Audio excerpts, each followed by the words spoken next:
Assalamualaikum warahmatullahi wabarakatuh. Halo semua, kembali lagi di channel Raider Manhwa. Kali ini Mimin akan melanjutkan sebuah komik yang berjudul Sang Legenda Iblis Kehancuran Pengacau Surga. Dan apabila kalian masih bingung dengan alur ceritanya, kalian bisa cek deskripsi atau langsung saja menuju playlist yang ada di halaman channel ini untuk memulainya dari part 1.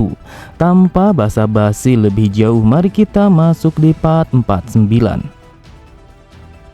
Cerita dimulai setelah mengatakan kalau Jiong adalah salah satu yang terbaik pada ujian kedua itu. Sang pemimpin langsung memberikan pelekat itu kepada Jiong sembari mengucapkan kata selamat kepadanya. Sambil tersenyum, Jiong pun langsung mengucapkan rasa terima kasihnya kepada Azur karena dia telah membantunya untuk menjabarkan tentang formasi pedang itu dengan sangat sempurna. Pada sisi yang lain, terlihat semua orang yang menyaksikannya sama sekali tidak menyangka kalau orang yang mereka anggap sebagai iblis yang paling keji telah menjadi salah satu yang terbaik pada ujian itu.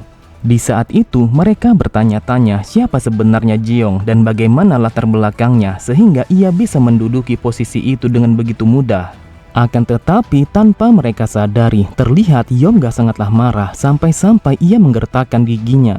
Awalnya ia mengira kalau posisi yang terbaik hanya bisa ia miliki karena dia telah menjawab pertanyaan sang pemimpin dengan benar.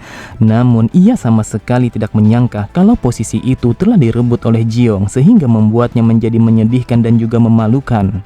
Kemudian sang pemimpin kembali berkata, "Dengarkan aku baik-baik, aku dengan tulus mengucapkan kata selamat kepada 80 orang yang mampu melewati ujian kedua ini. Oleh sebab itu, kalian semua telah mendapatkan kualifikasi untuk menjadi seorang warrior tingkat menengah pada aliansi Bumi Langit." Sontak mereka semua langsung bersorak bahagia karena mereka sama sekali tidak mengira kalau mereka telah mendapatkan sebuah predikat sebagai seorang warrior kelas menengah. Mereka berpikir dengan menjadi seorang warrior kelas menengah pada aliansi Bumi Langit akan menaikkan martabat keluarga mereka menjadi lebih baik daripada yang sebelumnya. Dan juga dengan menjadi seorang warrior tingkat menengah, mereka yang memiliki kemampuan di atas rata-rata akan bisa mendapatkan sebuah kualifikasi untuk menjadi seorang pemimpin bagi para warrior tingkat rendah di dalam aliansi. Melihat anak-anak yang kembali bersemangat, sang pemimpin kembali berkata, "Kalian semua perhatikan aku baik-baik. Untuk menjadi seorang warrior tingkat menengah, kalian semua harus memiliki kemampuan untuk memimpin sebuah pasukan ataupun menjalankan formasi pedang. Jadi, aku akan menjelaskan kepada kalian tentang ujian ketiga yang akan kita laksanakan.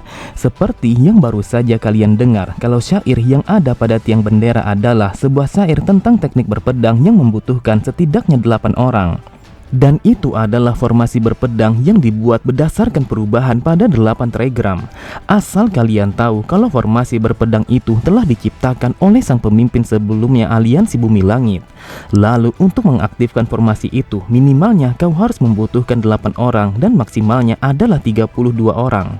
Jadi, jika kalian memiliki mata yang jeli dan juga sebuah pemikiran yang cerdas, maka aku yakin kalau kalian sudah pasti menyadari akan hal ini." Dengan tatapan mata yang tajam, sang pemimpin berkata, "Kalian semua sekali lagi dengarkan aku baik-baik. Ujian ketiga yang akan kita laksanakan adalah untuk membentuk formasi berpedang di dalam sebuah kelompok yang terdiri dari 8 orang. Akan tetapi semua orang yang ada di sana sangatlah terkejut saat sang pemimpin yang mengatakan bahwa seseorang yang menjadi ketua di dalam formasi itu otomatis akan lulus apapun hasil yang mereka dapatkan di dalam ujian ketiga itu. Lalu sang pemimpin kembali berkata, "Mulai dari sekarang aku akan memberikan waktu kepada kalian selama 1 hari untuk menentukan kelompok kalian dan juga ketuanya di dalam ujian ketiga ini." Kemudian sebelum membubarkan anak-anak itu, sang pemimpin memberitahu kepada mereka sebuah larangan kalau mereka sama sekali tidak boleh membunuh satu sama lain untuk mendapatkan posisi ketua di dalam kelompok mereka. Dan apabila mereka melanggar larangan itu, maka bisa dipastikan kalau mereka akan dibunuh sebagai hukumannya. Terdengar semua orang yang ada di sana langsung berbisik satu sama lain. Mereka bertanya-tanya bagaimana mungkin untuk menentukan ketua mereka, sedangkan semua orang sangat ingin untuk menjadi sang ketua demi mendapatkan kelulusan otomatis. Namun tiba-tiba saja mereka semua kembali terdiam ketika sang pemimpin menghentikan langkah kakinya sembari mengatakan kalau ia akan melepaskan semua jarum yang telah mengunci tenaga dalam mereka selama dilaksanakan ujian pertama dan juga ujian kedua. Mendengar perkataan sang pemimpin, terlihat ekspresi semua orang menjadi begitu cerah karena mereka sama sekali tidak bisa berbuat apa-apa selama ki mereka telah disegel oleh puluhan jarum yang berada di punggung mereka. Seketika itu juga Yomga langsung menyeringai karena dia telah menunggu begitu lama untuk melepaskan segel itu dan membalaskan dendamnya kepada Jeong. Kemudian ia pun langsung melemparkan pandangannya kepada Jeong yang berdiri tepat di belakangnya. Di saat itu nama Mok Yong-won telah terukir dengan sangat jelas di dalam kepalanya. Ia berpikir kalau dia akan merasa puas apabila ia bisa membalaskan penghinaan itu. Lalu ia bergumam, "Mok Yong-won, aku sama sekali tidak menjadi masalah meskipun kau memiliki kekuatan yang aneh ataupun sebuah bakat yang begitu besar. Akan tetapi ketika kiku telah dilepaskan, maka ceritanya akan berbeda daripada yang sebelumnya. Jadi aku akan memastikan kalau kau akan merangkak tepat di bawah telapak kakiku." Cerita berpindah pada rumah bordil yang terletak pada pinggiran benteng luar aliansi Bumi Langit. Dan di dalam sana ada begitu banyak lampu-lampu yang menghiasi rumah itu sehingga tempat itu telah menjadi semakin indah. Dan juga tempat itu menjadi semakin meriah ketika salah satu dari gadis yang ada di sana telah bernyanyi sambil memetik alat musiknya. Akan tetapi tanpa terduga, Goh-chan telah berada di tempat itu dengan menggunakan sebuah gaun yang menandakan kalau dia adalah salah satu dari para gadis yang mendiami rumah itu. Setelah menghela nafas panjangnya, Goh-chan bergumam, "Sebagai seorang pelayan, nasibku telah terikat oleh iblis itu, sehingga mau tidak mau aku harus mengejarnya sampai kepada aliansi Bumi Langit. Awalnya aku berpikir bagaimanapun caranya aku harus memasuki wilayah ini untuk mengejar tuan muda. Akan tetapi aku sama sekali tidak menyangka kalau penjaga di tempat ini sangatlah ketat. Jadi aku pun berencana untuk menyogok mereka dengan menggunakan sejumlah koin yang aku punya." Di saat itu, Goh-chan telah menyerahkan seketung koin kepada salah satu dari penjaga sebagai imbalan agar ia bisa diizinkan untuk masuk ke dalam wilayah kekuasaan aliansi Bumi Langit. Setelah menerima sekantung koin, penjaga itu berkata, "Kau mengatakan kalau kau ingin mencari kekasih baru yang merupakan salah satu dari anggota aliansi Bumi Langit. Hal itu kau lakukan karena orang tuamu yang memaksamu untuk menikah. Namun meskipun kau mengatakan yang sejujurnya, akan tetapi hal itu sangatlah sulit untuk dilakukan. Bahkan apabila aku ketahuan telah membantumu untuk melewati pembatas ini, maka sudah pasti aku akan dihukum mati." Kemudian penjaga itu mencoba untuk berpikir bagaimana caranya agar Goh-chan bisa memasuki wilayah itu tanpa diketahui oleh siapapun. Terlihat Goh-chan langsung terdiam ketika mendengar penjaga itu yang mengatakan kalau ada satu cara yang bisa membawanya untuk masuk ke dalam wilayah aliansi Bumi Langit, yaitu dengan melewati rumah bordil yang berada pada pinggiran benteng. Mendengar perkataan penjaga itu, mau tidak mau ia pun harus menerima tawaran itu untuk bergabung ke rumah bordil agar ia bisa memasuki aliansi Bumi Langit dengan cara yang lebih aman. Meskipun Goh-chan telah berhasil bergabung ke dalam rumah bordil, akan tetapi ia begitu benci untuk melakukannya.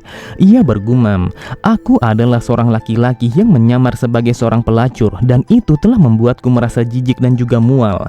Dasar sialan, apa yang harus aku lakukan jika ada seorang laki-laki yang mencoba untuk menyentuhku?" Kemudian Goh-chan teringat dengan kata-kata yang diucapkan oleh penjaga itu. Tempat itu adalah salah satu sebuah tempat yang paling banyak dikunjungi oleh para petinggi aliansi Bumi Langit. Dan juga dengan wajahmu yang begitu cantik, maka aku yakin kalau mereka akan menyambutmu dengan tangan yang terbuka. Lagi pula kau juga mengatakan kalau kau memiliki sebuah skill untuk memainkan gitar Cina yang sangat jarang dikuasai oleh seseorang di tempat ini. Jadi aku rasa kalau itu akan mempermudah rencanamu. Lalu Goh-chan pun memperhatikan benang merah yang mengikatnya kepada Jeong. Dengan kesalnya ia bergumam, "Dasar sialan, aku sama sekali tidak memiliki pilihan lain selain mengambil metode ini. Jadi apapun yang terjadi, aku harus masuk ke dalam aliansi Bumi Langit untuk bertemu dengan tuan muda." Tanpa pikir panjang sedikit pun, Goh-chan langsung mengambil sebuah kuas dan memulai untuk merias wajah cantiknya. Akan tetapi Goh-chan sangatlah terkejut ketika mendengar sang kepala pelacur telah masuk ke dalam ruangannya. Lalu ia pun bertanya mengapa Goh-chan begitu lama untuk bersiap-siap. Setelah mendengar Goh-chan yang mengatakan kalau dia masih merias wajahnya, sambil tersenyum wanita itu berkata, "Apa yang kau lakukan? Bukankah wajahmu begitu cantik sehingga kau tidak perlu merias wajahmu secara berlebihan?" Asal kau tahu, dengan wajah yang secantik itu, maka kau akan bisa untuk menjadi seorang selir bagi para petinggi ataupun para bangsawan yang mendiami aliansi bumi langit. Sontak Goh Chan sangatlah terkejut karena ia sama sekali tidak bisa membayangkan apabila ia telah dipeluk oleh seorang laki-laki paruh baya yang sangat menjijikan. Dengan dirinya ia bergumam, "Dasar sialan, apakah aku harus mempertaruhkan segalanya hanya untuk melewati tembok ini?"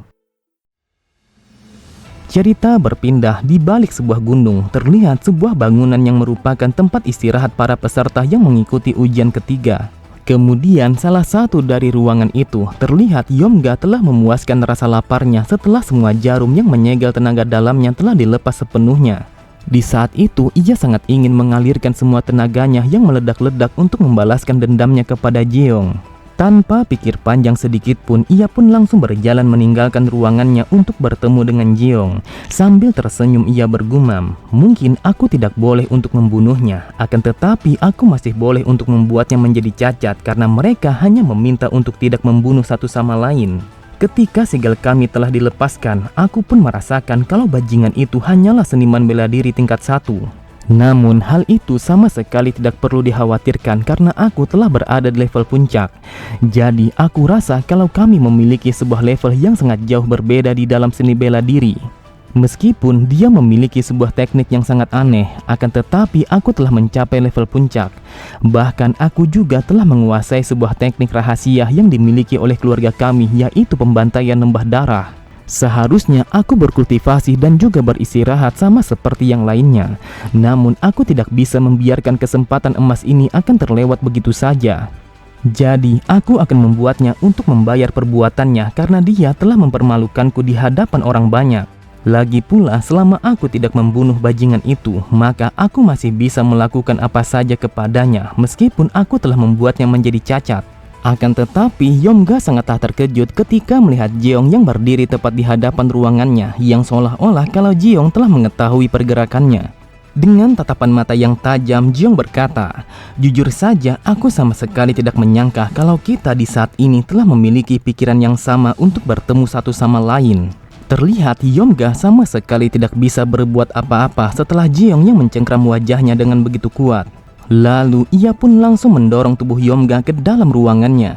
Kemudian ia pun langsung menghempaskan tubuh Yomga ke arah belakang sehingga membuat Yomga sama sekali tidak bisa melakukan serangan balik. Bahkan saking kerasnya serangan Jeong sampai-sampai tempat itu telah hancur berantakan. Sambil menahan serangan Jeong, ia pun berpikir kalau dia harus membentuk sebuah penahanan yang terbuat dari energi ki yang ia miliki. Akan tetapi setiap kali ia mengedarkan energinya, seketika itu juga semua ki yang ia pancarkan telah menghilang begitu saja. Dengan mata yang terbelalak, Yomga bergumam, "Dasar sialan, bagaimana mungkin hal ini bisa terjadi? Di saat ini yang aku rasakan kalau kiku telah terkuras sampai habis." Terlihat Yomga semakin marah ketika mendengar Jeong yang berkata, "Entah kenapa yang aku rasakan kalau kau lebih lemah daripada yang aku kira." Setelah mengatakan itu, Jeong pun langsung melancarkan tinjuannya tempat mendarat di wajah Yomga sampai-sampai ia pun langsung memuntahkan banyak darah. Sambil menahan rasa sakitnya, Yomga pun memohon kepada Jeong untuk menghentikan perbuatannya. Akan tetapi Jeong sama sekali tidak menghiraukan rintihan Yomga karena ia begitu puas untuk memberikan sebuah pelajaran kepada Yomga yang mencoba untuk melawannya. Sambil tersenyum puas, Jeong berkata, "Meskipun kau begitu lemah, namun aku berpikir kalau aku akan memasukkanmu ke dalam kelompokku. Lagi pula kita memiliki pikiran yang sama, jadi aku rasa kalau kita akan menjadi sebuah kelompok yang sangat hebat." Oke semua, cukup sampai di sini dulu pembahasan alur cerita kita. Sampai jumpa di video selanjutnya. Wassalamualaikum warahmatullahi wabarakatuh.